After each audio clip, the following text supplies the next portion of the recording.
Hi, Vince Graham with another segment on the proposed Sullivan's Island Elementary School. Today is March 7th, 2012. It's South Carolina Walk to School Day. Groups such as the Department of Transportation, Berkeley, Charleston, Dorchester Council of Governments, Charleston Moves, and the Post and Courier are promoting this day. In its lead editorial of March 5th, the Post and Courier asked what if students could get exercise, ease traffic, and help the environment all before beginning their day. An excellent question. And the paper answered with constructive reasons for encouraging walking that had to do with physical and mental health, academic performance, and a sense of community. I invite the viewer to pause here and study these sound reasons. Unfortunately, the mega school proposed for Sullivan's Island will not, except for an elite few, encourage walking.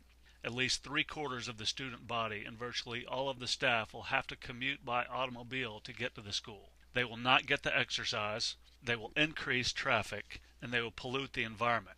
To understand how the school district's predisposition for big box schools will discourage walking, let's go visit the Mount Pleasant Kmart for a lesson in efficiency, which supporters use to defend their case of a large school. Here's the Kmart store, highlighted in green. Compare it to the more recently developed Walmart up Highway 17. You can see that the Walmart, shown in purple, is about 25% bigger than the old Kmart, shown in green. Let's now take these buildings on a ride further north to the site of the new Super Walmart.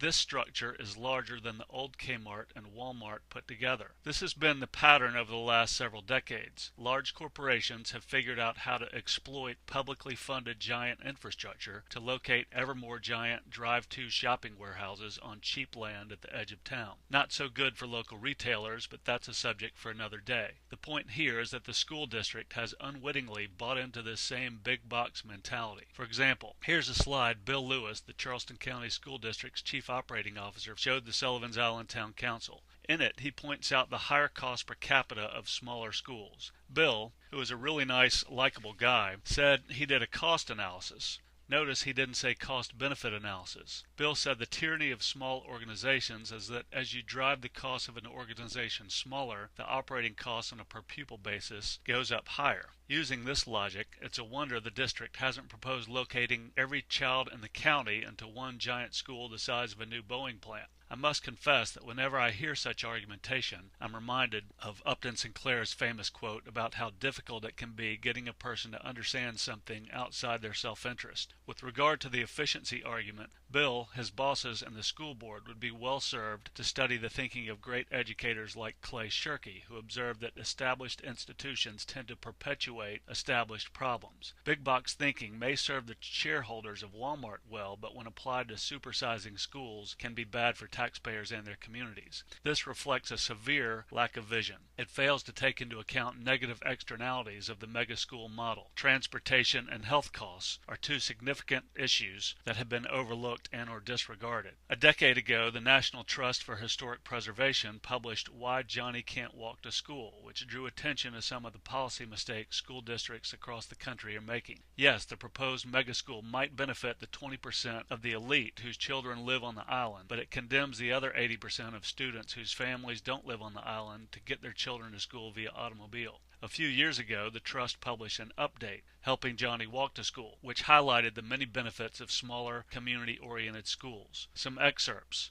Aside from reduced carbon dioxide, less traffic time, and health advantages, walking to school teaches self-reliance. Another, encouraging children to walk or bike to school gets parents out of their cars. A link to these publications is included below this video. Related to the inability to walk to school is childhood obesity. For a variety of reasons, not the least of which is inactivity, this terrible epidemic is plaguing the country and leading to unfortunate health-related problems. A look at the broader culture shows that we are failing to connect these important dots. We are exacerbating the unfortunate couch potato problem by turning our children into car potatoes. 80 years ago, a science fiction novel called Brave New World was published. In it, Aldous Huxley described a future in which an authoritarian government maintained stability and happiness through encouraging mass consumption. Children were born and raised in hatchery and conditioning centers, and among the main things they were conditioned to consume assume was automobile transportation. Sometimes I wonder if there's not some kind of sinister plot afoot working to achieve Huxley's dystopian vision. For all our children's sake, the school board, staff, and parents must strive to understand things on a more holistic level, realizing, as Dr. King observed, that everything is interrelated.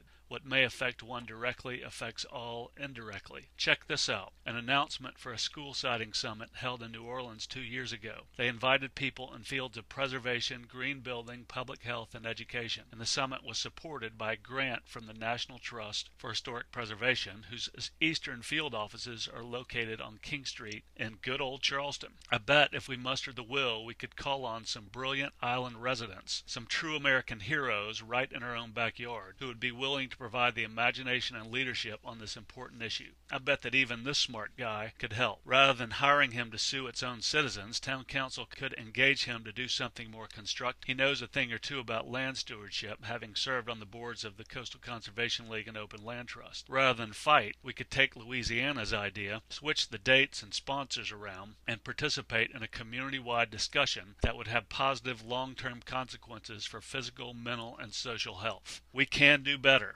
It's time to pause and consider the possibilities. The next segment will suggest a few school design ideas to get the conversation started. Hope you'll take a look.